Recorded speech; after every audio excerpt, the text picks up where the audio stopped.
Hello, very warm welcome friends. Today we are going to start our journey of physics for semester 2. The first chapter that is included in your semester 2 is electric current. Today we are going to discuss about the basic conceptual point which is needed for the understand of electric current, that is charge. Means this whole electric current concept will rotate around charge only. So try to understand, let's try to understand the concept of a charge कि what is actually charge. Charge होता क्या है, चलिए इसको समझते हैं. What is the definition of charge? This I will tell you later in this video. First, just you try to know we have two different types of charge. That is, first is positive charge and the second one is negative charge. We have two different types of charge. The first one is positive charge, the second one is negative charge. Okay, in this universe every atoms, substance, or you can say matter, contain some smallest particle. Means they are made up of some smallest particles. So that smallest particles I am try to tell you smallest particles, that is neutron, proton and electron. In this universe, if you see any substance, any matter, any atoms, the smallest particle in it is neutron, proton or electron. This neutron, proton, electron contain some charges also. They have some charges. So try to understand, this is atom. Okay, in middle or in you can say in nucleus it contain neutron plus proton and electron is revolving around its cells. Okay, now neutron does not contain any type of charge, but proton contain positive charge and electron contain negative charge. Okay, neutron is actually doesn't contain any type of charge, but proton contain positive charge, electron contain negative charge.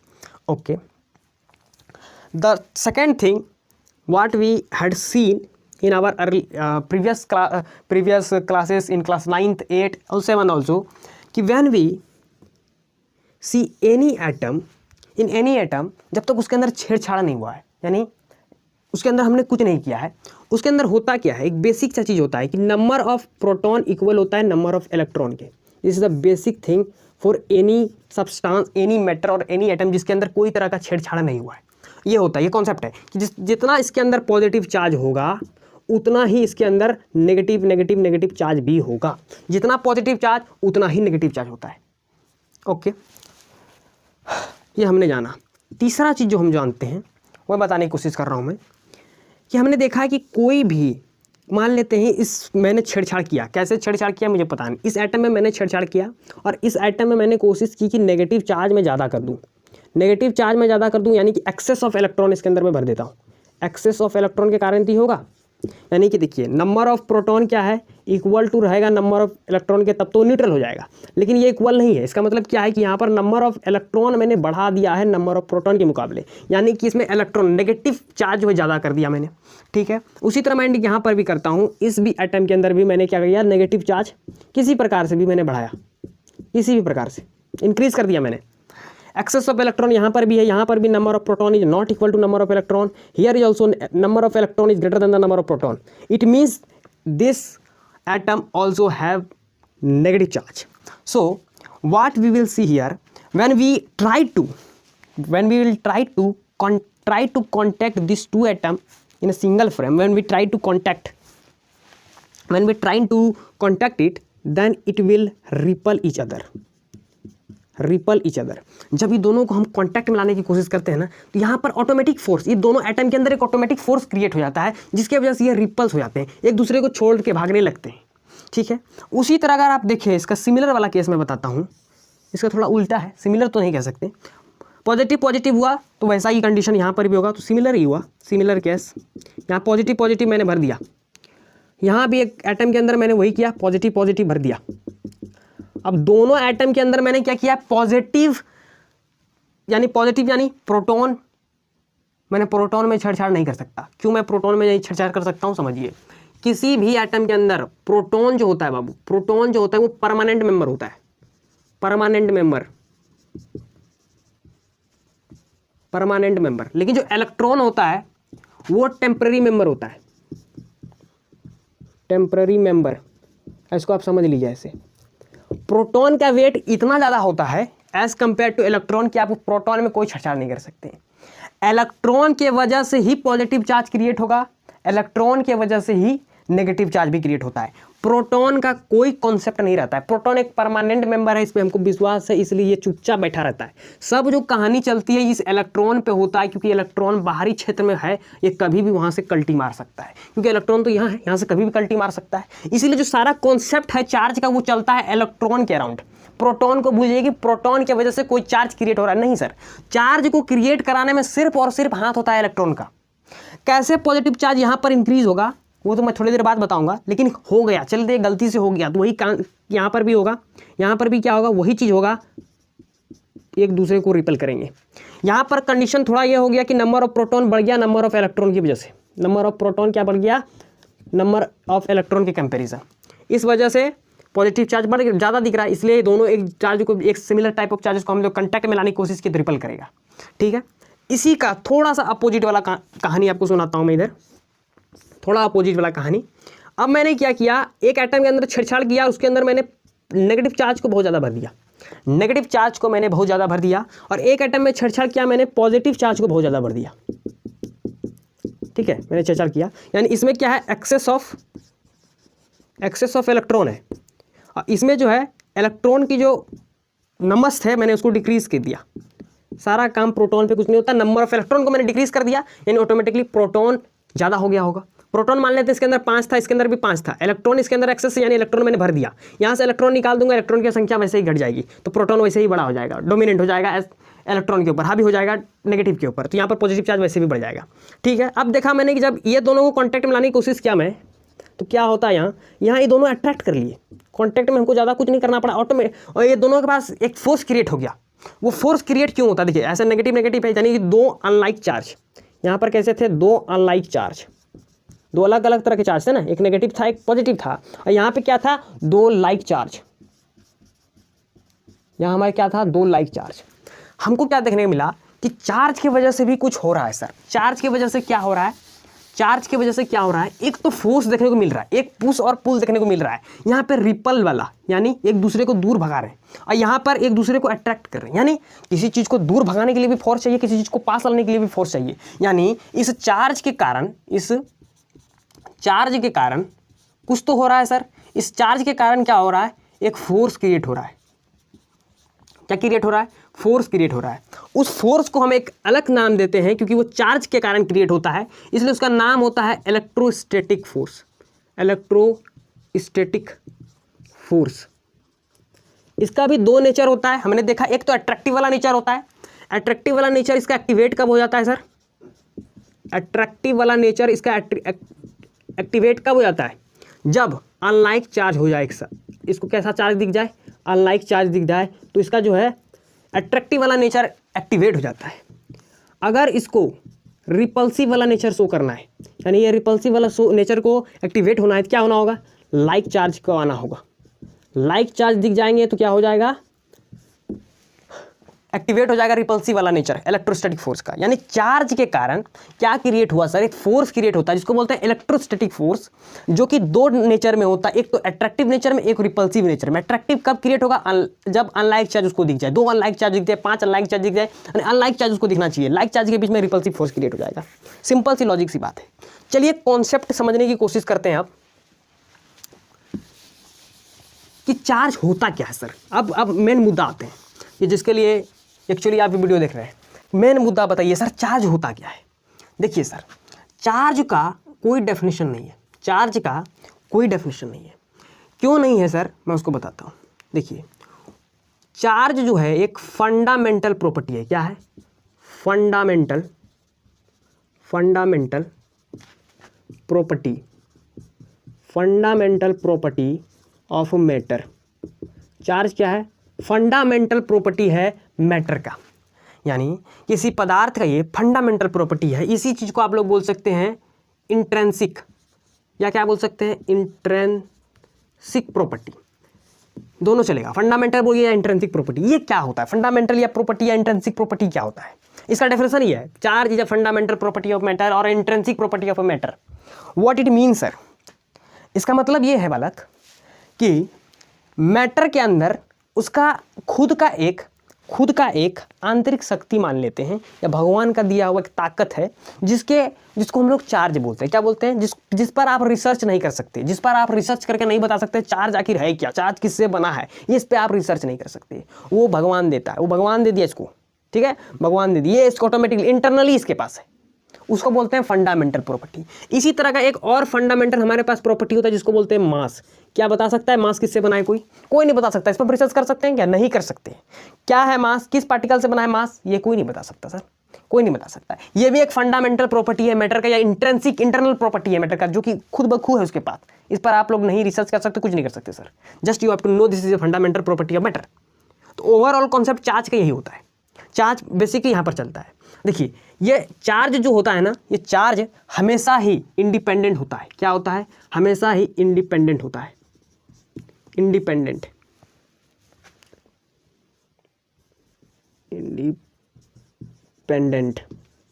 Charge हमेशा independent होता है। लेकिन सभी charge independent नहीं होते, सभी charge independent नहीं होते। जिसमें मैंने देखा कि प्रोटॉन इंडिपेंडेंट नहीं है, चाहे अपना रूम छोड़ के जा सकता है, वो परमानेंट मेंबर है। सभी चार्ज इंडिपेंडेंट नहीं होते, लेकिन कुछ चार्ज ऐसे होते हैं जो इंडिपेंडेंट होते हैं। ऑलमोस्ट सारे चार्ज इंडिपेंडेंट नहीं होते, कुछ चार्ज होते हैं जो इंडिपेंडेंट होते हैं। जिसमें से इलेक्ट्रॉन एक है इंडिपेंडेंट चार्ज, जो कि अपना रूम छोड़ के कहीं जा सकता है, वो हम लोग देखेंगे अभी, इंडिपेंडेंट। लेकिन मास जो है एक इंडिपेंडेंट नहीं, ये डिपेंडेंट क्वांटिटी है।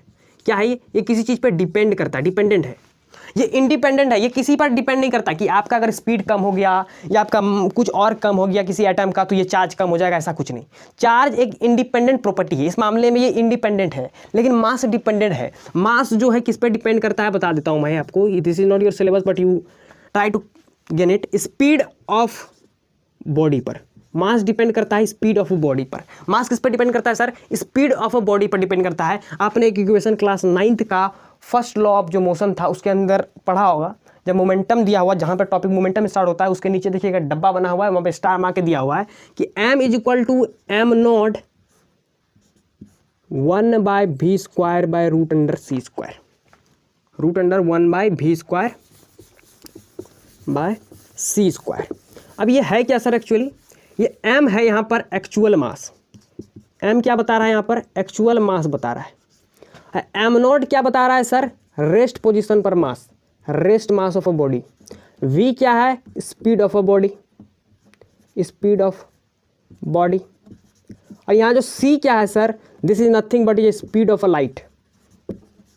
ये फॉर्मूला एक्चुअली क्या बोलता है इसको समझ लेते हैं।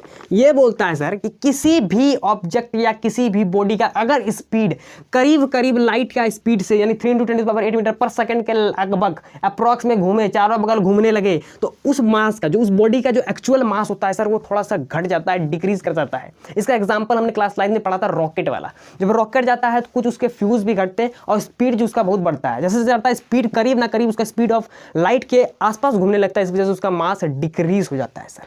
तो ये कॉन्सेप्ट यानी कि मास एक फंडामेंटल प्रॉपर्टी है मैटर का, चार्ज भी एक फंडामेंटल प्रॉपर्टी है, लेकिन चार्ज किसी पर डिपेंडेंट नहीं होता है। मास स्पीड पर डिपेंडेंट है, लेकिन ये किसी भी फंडामेंटल प्रॉपर्टी पर डिपेंडेंट नहीं होता है। समझ में आ गया? कुछ नहीं है, समझ में आ गया। चलिए अब थोड़ी चार्ज की और चर्चा कर लेते हैं।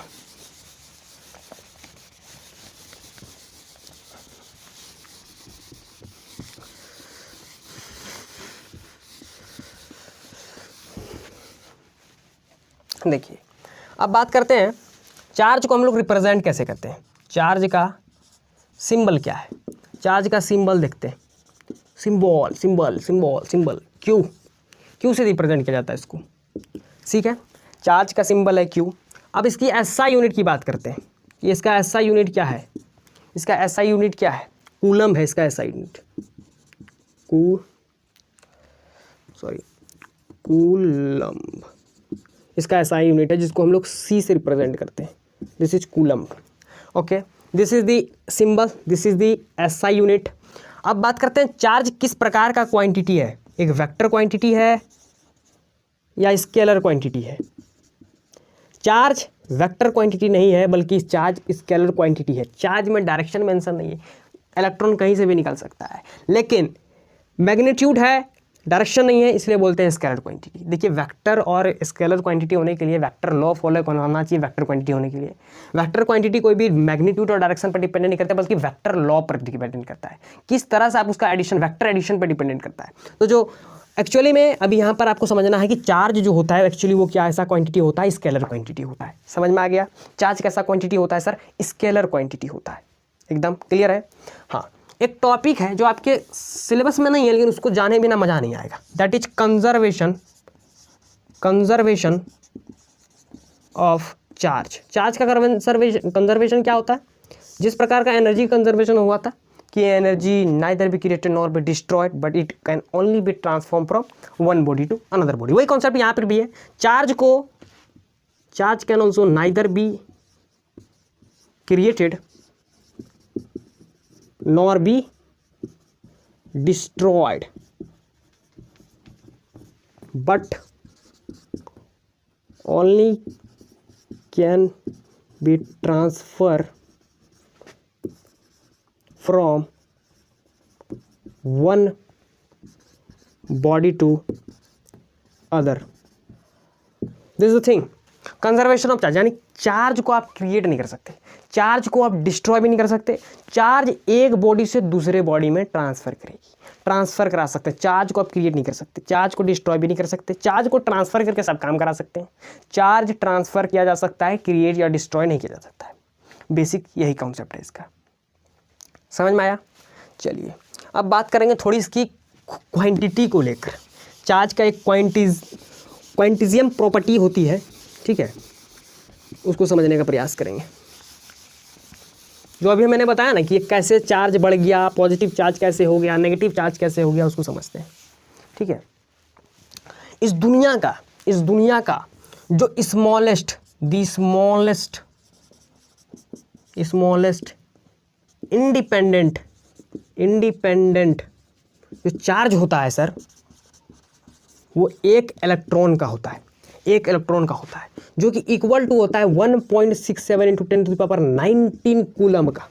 ठीक है, इस दुनिया का जो स्मॉलेस्ट इंडिपेंडेंट चार्ज, कैसा चार्ज? Independent, that can be transfer from one body to, ऐसा चार्ज, वो एक सबसे छोटा जो चार्ज होता है वो इलेक्ट्रॉन का होता है, एक इलेक्ट्रॉन का होता है। कितना? एक इलेक्ट्रॉन, क्योंकि आधा इलेक्ट्रॉन तो हम किसी बॉडी से निकाल नहीं सकते। इलेक्ट्रॉन कैसा निकाला जा सकता है? या तो 2 निकाला जा सकता है, 3 निकाला जा सकता है, 4, 5, 6, 7 ऐसा निकाला जाता है, यानी कि इंटीजर वैल्यू में हो सकता है, इंटीजर के मल्टीपल्स में हम निकाल सकते हैं। ऐसा नहीं कि 1.5 को निकाल दिए, 1.5 इलेक्ट्रॉन निकलता है, 2.5 इलेक्ट्रॉन निकलता है, 7.5 इलेक्ट्रॉन निकलता है, 7/2 इलेक्ट्रॉन निकलता है, ये नहीं हो सकता है सर। इंटीजर वैल्यू में ही इलेक्ट्रॉन निकलेगा। ठीक है, तो सबसे जो निहायती सबसे छोटा इंडिपेंडेंट चार्ज होता है वो एक इलेक्ट्रॉन के ऊपर होता है, that is 1.67 × 10⁻19 coulomb, that you have to remember, -19 coulomb. एक इलेक्ट्रॉन पर जो चार्ज होता है सर वही होता है। मैं बताने की क्या कोशिश कर रहा हूं कि एक एटम से या चार्ज हमको ट्रांसफर करना है फ्रॉम वन बॉडी, एक बॉडी है A टू B, कभी भी चार्ज जो ट्रांसफर होगा वो या तो 1 electron, 2 electron, 3 electron, 4 electron, 5 electron, या जो इलेक्ट्रॉन की संख्या होगी वो इंटीजर में होगा। किस में होगा? इंटीजर में। कभी भी चार्ज आपने नहीं सुना होगा 2.5 कूलम चार्ज होता है, 3.5 कूलम चार्ज होता है, ऐसा कोई चार्ज नहीं होता, वो इंटीजर वैल्यू में होता है। क्यों सर? क्योंकि आप इलेक्ट्रॉन को निकाल के ही चार्ज को पॉजिटिव नेगेटिव ऐसा कर सकते हो, चार्ज को क्रिएट कर सकते हो। इलेक्ट्रॉन को निकाल के या उस पर इलेक्ट्रॉन उसको दे के, यही 2 काम करके आप क्या कर सकते हो? चार्ज को क्रिएट कर सकते हो। चार्ज को मतलब क्रिएट तो नहीं कर सकते, मतलब चार्ज को हम बढ़ा या घटा सकते हैं। समझ में आया? यानी वो हमेशा इंटीजर वैल्यू में इसकी क्वांटिटी होती है। फॉर एग्जांपल मान लेते हैं हमने क्या किया, इस एटम के अंदर से मान लेते हैं इसके पास 5 प्रोटॉन था और इक्वल टू 5 इलेक्ट्रॉन, यानी कि अभी न्यूट्रल है, 5 प्रोटॉन है, 5 इलेक्ट्रॉन है। ठीक है, हमने क्या किया, इसमें से मैंने पहला 1 इलेक्ट्रॉन निकाल लिया। अब इसके पास कितने बच गए? 5 प्रोटॉन बच गए और 4 इलेक्ट्रॉन बच गए। किसकी संख्या ज़्यादा है? पॉजिटिव की संख्या ज़्यादा है, नेगेटिव की संख्या कम हो गई। इसका मतलब इस पर चार्ज ज़्यादा किसका हो गया? पॉजिटिव डोमिनेंट हो गया, नेगेटिव के ऊपर इस बॉडी पर चार्ज कैसा आ गया? पॉजिटिव आ गया। तो चार्ज जो है इलेक्ट्रॉन की वजह से क्रिएट होता है, कभी भी प्रोटॉन का हिस्सेदारी नहीं होता है। हमने एक इलेक्ट्रॉन को निकाला, इसके बाद मैंने दूसरा इलेक्ट्रॉन को निकालता, तीसरा, यानी आधा 2 3 करके इलेक्ट्रॉन तो निकालेंगे नहीं। इस वजह से जो चार्ज होता है वो हमेशा एक इंटीजर वैल्यू में होता है, इंटीजर का मल्टीपल होता है। समझ में आ गया? इंटीजर का मल्टीपल होता है, हमेशा याद रखना। चार्ज जो है हमेशा एक इंटीजर का मल्टीपल होगा। किसका मल्टीपल होगा? इंटीजर का। इंटीजर मल्टीपल, इंटीजर का मल्टीपल। इंटीजर का कुछ भी वैल्यू हो सकता है, 1 2 3 4 5 6 100 200 ऐसा कुछ भी हो सकता है, लेकिन वो मल्टीपल में होगा, यानी इंटीजर का मल्टीपल होगा। समझ में आ गया?